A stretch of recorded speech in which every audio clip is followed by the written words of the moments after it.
No trading, no combat skills, and I definitely have died. Welcome back to Let's Build a Level 3 Ironman Skiller.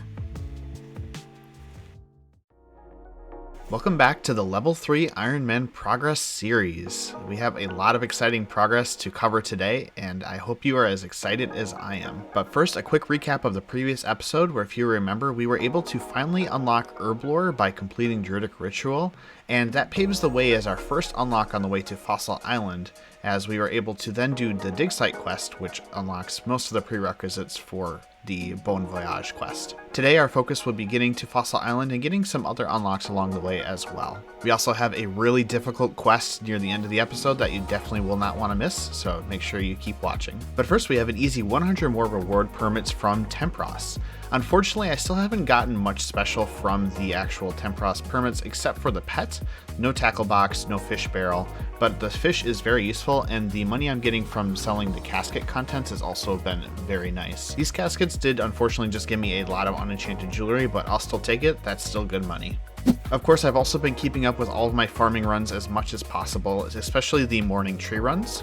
And now we've got 65 farming, which is really nice because it unlocks the medium tier of the farming guild. Unfortunately, because I cannot kill Hespori, I can't take advantage of any of the special plants that you unlock, such as white lilies or the Atta seeds or anything like that. But it does give me another tree patch and another herb patch, as well as higher tier farming contracts, so I'm still really happy to have this unlocked. With that out of the way, we can officially begin that Fossil Island grind for today, starting with artifact cleaning. I actually got the most insane luck I've ever had when it comes to artifact cleaning for the Varrock Museum. I got all of the required artifacts for kudos in the very first inventory of unidentified artifacts. That's ridiculous. Normally it takes me like 3 or 4 inventories. And then on top of that, I also got the clean dig site pendant in the very next inventory. Unfortunately, I have no way to enchant ruby necklaces, so I won't be able to make use of dig site pendants, but I still got that one knocked off the list anyway, just to get it out of the way. So in order to get to the Bon Voyage quest, I need to get 100 kudos with the museum, and the only thing I have left to do in order to get that is to complete some more quests that I can then relay the information from to the historian in the Varrock Museum, who will then give me additional kudos. One of those quests is the Observatory quest, which is not super notable or interesting. There is one part, however, where there's a level 30 guard that you either have to kill, or you can actually lure it away. So I just used my main to lure it out of the way, which gave me access to the kitchen where I needed to go get the lens mold for the quest. Now, the Observatory quest used to be a really interesting one for level 3 skillers. It was something that you would want to do right away at the beginning of your account because there was about a 1/3 chance that you would get combat experience for completing it, but thankfully that's been changed in the time since. It is now impossible to get any combat experience in the quest as long as your combat levels are all level 1 or 10 HP, so that's why I didn't actually do this really early on in the account. It's actually a super nice change and I'm super glad it happened. So with Observatory quests out of the way, it was on to Rune Mysteries, which is a very simple quest, of course. Get that one knocked out really easily. And then I started Merlin's Crystal, which is a little bit more interesting. So for Merlin's Crystal, the only item that provides a little bit of challenge that's required is bat bones. The only way I can get bat bones is, of course, by killing a bat. So I went to the pathway up to the River Salve in Mortania in order to kill the small bats that are there with my poison dynamite. Thankfully, the poison caught very quickly and I only had to use a few poison dynamite here to get those bat bones. Then the next part of the quest that's a little interesting is you have to kill a level 30 NPC called Sir Mordred, and of course I went ahead and used poison dynamite on him because he's not immune to poison, and this is where I realized something really interesting about poison dynamite. So I actually didn't know this, and it kind of changes everything with poison dynamite. So I thought that there was always going to be a risk associated with using poison dynamite, aka I'd have to run into aggro distance of an NPC in order to use the poison dynamite on it before being able to run to safety. However, that's not true at all. You can actually use it on an NPC that's diagonal to you, and the poison dynamite will still go off. Now this is really cool because if the NPC is stuck away from you in a diagonal, either on other players or on an obstacle of some kind, you can safely light the poison dynamite without taking any damage in return. This is actually incredibly huge because there'll be lots of NPCs down the road that I need to use poison dynamite on multiple times, and I can't de-aggro with a simple de-aggression trick, 10-minute timer trick. This is one such example. I basically would have to take a beating from Sir Mordred if I couldn't get him stuck on this little gate here, but because I can do that, I can safely light all my dynamite until I catch the poison, and thankfully I do in this one inventory of poison dynamite. I'll be using this pretty much everywhere going into the future whenever I'm using poison dynamite, because it is an incredible discovery. So with Sir Mordred dispatched, I was able to complete Merlin's crystal really easily after that. And then we moved on to Shield of Arrav. Shield of Arrav is not that interesting, but I did pick the Phoenix Gang side, as you have to kill a lower level NPC than you do on the Black Arm Gang side. I believe a long time ago you would pick Black Arm as a skiller because you could kill the weapon storeroom guard as on a main and then safely get the Phoenix crossbows, but I don't believe you can do that anymore. So now the Phoenix Gang side is more preferred. Unfortunately, this is where I got really unlucky with my dynamite. Even though Johnny the Beard here is only a level 2 man, I spent like 30 dynamite trying to catch a poison on him. And the first time I did actually catch a poison on him, the kill didn't count because he regened his HP up to full. If you weren't aware, if the NPC you're trying to kill with dynamite regens their HP all the way up to full, even if they caught the poison, you won't get the kill credit because the game basically forgets that you were the one that did damage at all. So if the poison dynamite only hits a 1, I might be at risk of the NPC regenerating HP up before dying of the poison. I really have to get my fire making up at some point soon so that the dynamite has a chance to hit even more damage and make this less likely. But thankfully Johnny the Beard did die on the second poison and I got the intelligence to continue the quest. After that, with a friend's help, we completed Shield of Arrav nice and easily, and we went ahead and ran straight to the museum and turned in all the information we had on these quests right to the historian. I also got 2 nice experience lamps from this process, which pushed me up to 24 Slayer, which is really nice, getting really close to that level 30 goal and unlocking some more content through Easy Diaries. With those quests out of the way, that was actually all we needed to complete Bon Voyage, so not much notable to say about that quest, mostly just running around the map. And here we are on Fossil Island. So Fossil Island is actually an incredibly huge unlock for the account. There is so much powerful skilling content here, especially for an Ironman, that it's almost impossible to go over it all in one video. Just to summarize, however, of course I'll be doing birdhouses for Hunter. That passive Hunter experience really adds up. I unlocked Volcanic Ash for Ultra Compost, so I'll be a huge upgrade to my farming game. I'll be able to grow giant seaweed for crafting, and I believe that'll be one of my primary methods of gaining crafting experiences via giant seaweed and blowing glass. I'll be able to grow hardwood trees for a massive farming boost in experience every 3 days, as well as being the most convenient place for me to actually cut hardwood. And eventually, when my hunter is very high, I'll be able to hunt herbivore here, which will be an amazing supplementary source of herbs and something I'll be doing quite a bit when I get there. So yeah, Fossil Island is huge. This is definitely a huge milestone for any skiller account. So of course I wasted no time. I got right in. I had to get my construction up a little bit in order to actually build a clockworking bench in my house, but once I had that, I was able to craft the clockworks required for my birdhouse runs. Of course, you only need to craft these one time and you can reuse them for infinite birdhouses, so that's pretty nice, but you still do need the requirements to actually get the clockworks the first time. I did kick it off with my first birdhouse run, but I will need to do these as often as I possibly can, as obviously I want that 65 hunter requirement for the magpie implings and eventual rings of recoil. However, it's really difficult for me to actually do birdhouse runs because my nearest teleport spot is the Chronicle, which takes forever to get to the dig site. Eventually, I will need to go unlock the Ring of the Elements, which is the best in slot teleportation I have to get to Fossil Island, because it puts me near the Earth Altar, which is not too far away. But for now, birdhouse runs will probably only happen a couple times a day when it's most convenient for me to do so, because it just costs too much time. After I did my first birdhouse run though, I did mine 1,000 volcanic ash for farming. Volcanic ash mining is one of the most annoying activities I find in this game, unfortunately, but it is necessary as that Ultra Compost revolutionizes farming, so I'll be doing this from time to time just to keep this stack of volcanic ash topped up.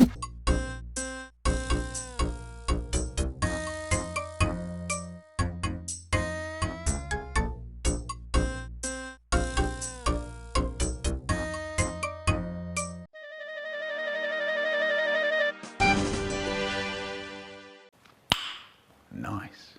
And then 70 thieving.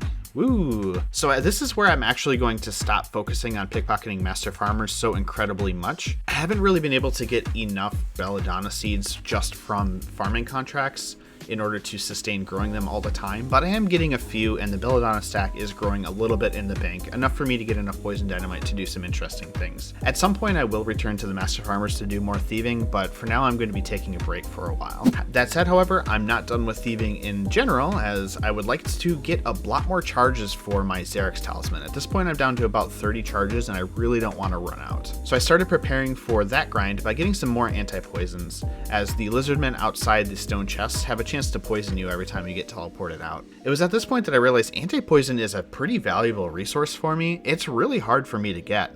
I can't really create it through Herblore as it requires unicorn horns, which I don't have a good way to get. So this spawn is really important. This 1-dose super anti-poison spawn will really help in the long run of this account. I only stayed here for 1 inventory of anti-poisons, but I definitely feel like I'll be back in the future to get some more. So I did go ahead and stay at the stone chest all the way until 71 thieving, and I got about 300 charges on the Xerox. I did get pretty lucky with extra inert talismans, but not incredibly lucky, so it's good to know that if I'm here for about an hour, I can get around 200 to 300 charges, which is not too bad. Of course, picklocking the stone chests, I did get a medium clue, as you do get those pretty common from the stone chests.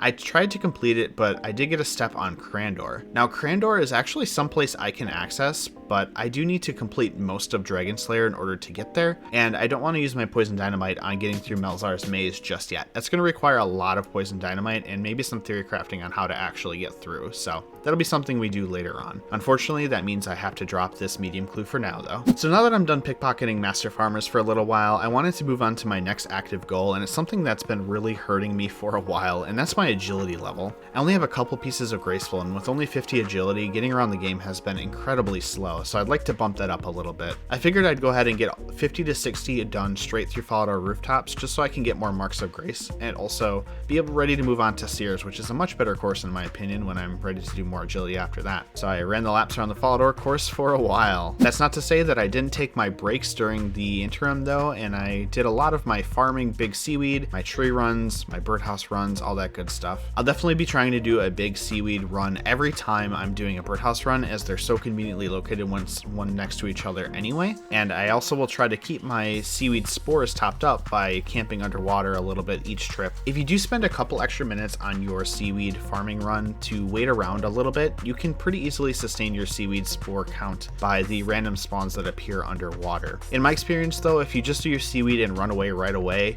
you'll run out of seeds. And then back to woodcutting. Yep, of course our AFK goal is still woodcutting, and here's 65, which is really nice to have. That actually unlocks Solisep cutting, which is a pretty interesting method for this account, as I have to deal with the tar monsters, which hit a lot of damage but can't KO me necessarily, and it's also my only way to get Mortmire fungus, which will be my only method of getting stamina potions way down the road. So I want to be doing a little bit of Solisep cutting if I can, but it's going to be really annoying and obnoxious, but it's good to know I've got it unlocked at least. So after this, I actually had a stream, and I wanted to get a really huge unlock for the account during the stream, and that's actually Guthix Rests. If you weren't aware, Guthix Rests are incredibly powerful for level 3 skillers because they buff your HP to 5 above its level regardless of your actual HP level. So with Guthix Rests, I can boost my HP to 15, which will make surviving some encounters much easier, and sometimes is even necessary. They're even better than Bruise on my account, because Bruise only boosts your HP a percentage of the total HP you have, so I get a lot more of a boost from Guthix Rest than I would from Bruise. Unfortunately, in order to make Guthix Rest, you do need to partially complete one small favor,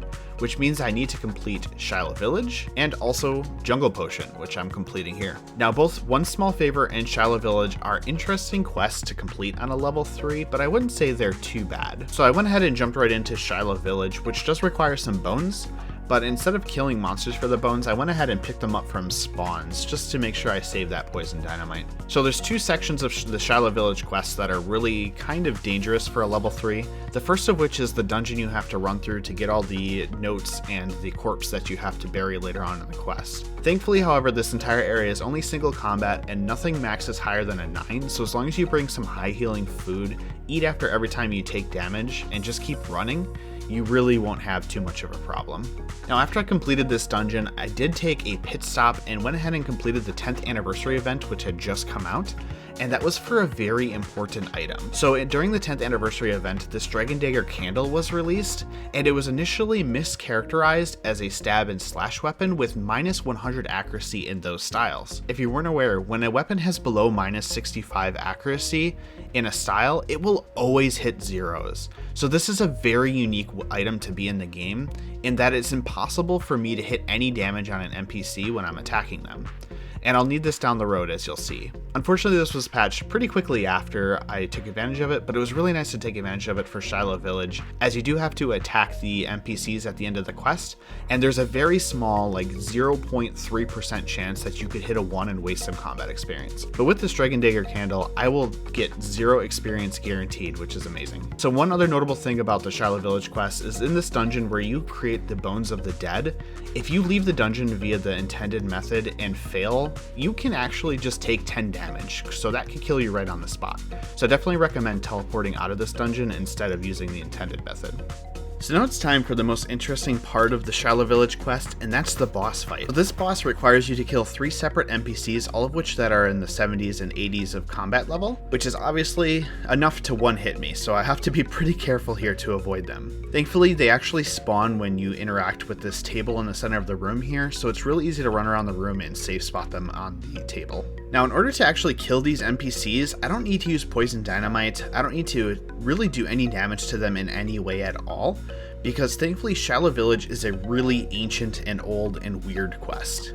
So in order to get kill credit for killing these bosses, all I have to do is be in combat with them when they die. It doesn't matter if I've done damage to them on another account. It doesn't matter how much damage was done on another account.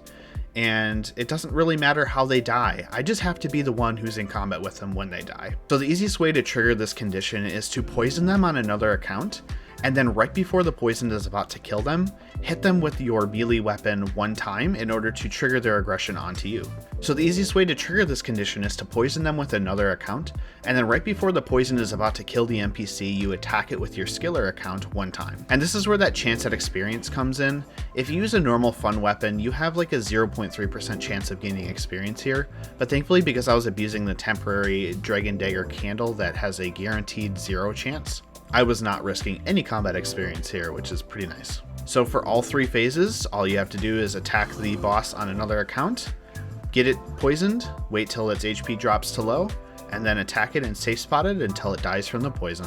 It's actually one of the easiest encounters to complete on a level 3, just because of that weird completion mechanic. There's really no other quest boss that has this specific mechanic built into it. Most of them require at least 1 damage from the account that is getting the kill credit. So thanks to this, I was able to use my main to complete the boss phase part of Shilo Village, and then shortly after complete the quest itself. Wasting no time from there, I immediately started one small favor and did the entire opening part of the quest, running all around the map to get to the point where you can make Guthix rests. Thankfully, you don't have to fight anything for this half of the quest, and you just unlock them the moment you get to the step where you're supposed to make them. I went ahead and made myself a couple for the future as well as 1 for the quest, and I am really excited to have these as they will provide a lot more survivability in the future. But just for the fun of it, I went ahead and tried to kill Slagolith for the actual quest.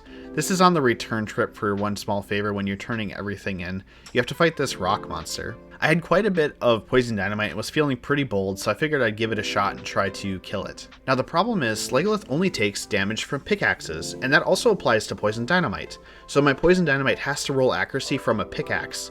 And because I'm only level 3, I can only equip an iron pickaxe, which has +6 stab accuracy as its best accuracy stat. At this point, I don't have any accuracy boosting amulets either, so my accuracy against Slagolith is horrible. It's like 8%. So unsurprisingly, I went through a ton of dynamite on Slagolith and only got 2 hits. Now Slagolith is not actually immune to poison, so 1 poison would be enough to kill it, but I wasn't lucky enough to get the poison. As you can see from the footage here, however, I did think of a really cool method where I used my account and someone from the stream to basically create a little corner where Slagolith got caught. And this allowed me to use the corner safe spotting method of the poison dynamite to safely light my poison dynamite on Slagolith without taking any damage in return. And this is really important because Slagolith can max up to 13s. While I could survive that with my new Guthix rests, it's still better to not be taking a beating while I'm trying to poison the thing. I feel like this is going to be incredibly useful for lots of encounters down the road where I just use other accounts to get the NPC stuck. But yeah, unfortunately, no luck killing Slagolith this time, but we will be back in the future, hopefully with some better accuracy gear and more dynamite.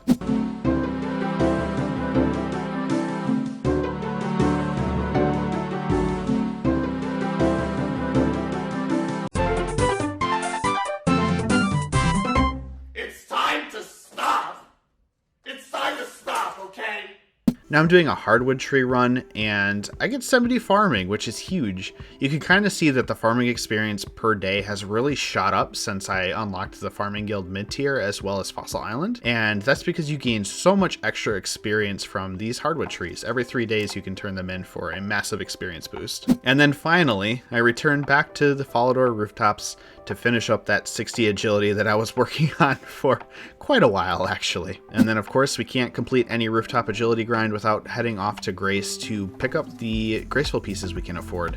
At this point I only need 2 more pieces to complete the set, which is just the boots and the hood, and I have the rest of the set. At some point in the near future I will be returning to complete the set with the Sears rooftop course, but for now I'll just stay at 60 agility. There's 2 nice things about doing this grind now as well, as I unlocked the agility shortcut in Guardians of the Rift, as well as the agility shortcut in the Wintertodt, so I can take advantage of both of those when I actually go to those minigames. But unfortunately that is all the time we have for today.